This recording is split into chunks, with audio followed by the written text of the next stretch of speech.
Let me tell you a story.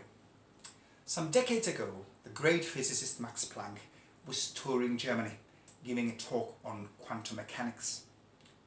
And he was being driven around by a chauffeur, and they would go from city to city, and he would deliver the same talk again and again.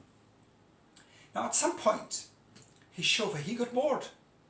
So he turns around and says to the great physicist, "Listen, I've listened to your talk so many times, I know it off by heart, and I'm getting a bit bored of just listening. I tell you what, why don't we do this? Next time when we go to Munich, okay, why don't you let me give the talk, and you can sit in the front row, and wearing my hat. How about that?" So Max Planck, he kind of liked the idea. He said, "Yeah, let's do that."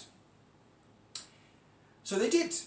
And the chauffeur, when they went to Munich, the chauffeur stepped up to the podium and he delivered the talk and he got a huge round of applause.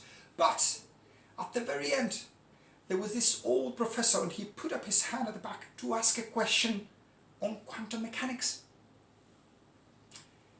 Without missing a beat, the chauffeur turns around and says, "Well, I would never have thought that such an eminent colleague would ask me such a simple question.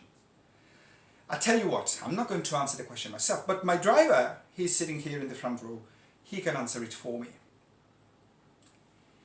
Now the story is of course apocryphal, but it points to an important distinction. Okay?